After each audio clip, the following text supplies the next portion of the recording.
Hello mga guys! Hello sa lahat na nanonood. So ngayon araw na to, we'll be preparing another lunch meal for the kids. Pritong isda as requested. For their snacks, sandwich and Nutella. Kasi favorite nila yan. Lalo na sa bunso ko. Nalimot ko ba? Bisaya manday kong dako. Nagtagalog manday ko. Anyways, daghan masagong Tagalog matanaw, di ba? Pero I believe mas daghan yung tingaling Bisaya. Lisod mo ding Bisaya na magtagalog, di ba? So, sa ilang fruits, natay grapes and banana. Kailan drinks maoray gihapon kay 1 week na akong budget for 1 week yun na siya. Pero di sila ganahan ng orange.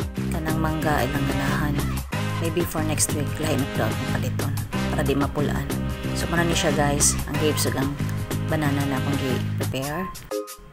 I find it so cute. And actually, nahurot gina nila tanan. Ni atong isda guys, atong ni siyang gikunis-kunis. And mag-scramble po tag egg at the same time. Duhay lang option. Kaya udi ganahan sa isa at least na api isa. Kani mo isa na ako ka anak kay milian ka ayog sudan. Halos dili mo kaon. Kay eating lunch sila ra mangguna dito sa school nila. Kaya as much as possible, dapat wala gyud parents na naa dito sa ila para ma-independent ang mga bata.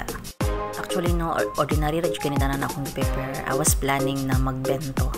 But maulagi na, di niya mangungaon lagi. Niya Korean food ba ng bento, di ba? So, diri nag-prepare na ta sa scrambled egg. Ang kaning scrambled egg, favorite ginis akong isa pod ka anak. Walang kamatayang scrambled egg kinasiya. Bahalag 3 times a day. 24/7. Grabe makaitlog yun yung bataan. So, dali na part ng hugas po plato. Nagubot ng pudin. So, luto na. Kato lang gikunis-kunis ang atong isda para diliin taon mga bukog ang mga bata. I hope ganahan sila silang lunch. Mission sa inahan kay dapat at least half anima hurot din nila. So, good luck to me. So, guys, ang atong mission dere is at least half anim hurot nila. Ilang labaw na ilang fruits, ilang snacks, labaw na ilang rice. Mag-uol jud ko igabot din ni halos walay makuha sa rice. Musyagit jud ang inahan. Paon jud na ako nagbahalik basta din ina na mahurot ilang rice. So muna ni atong finished product. Thank you for watching guys.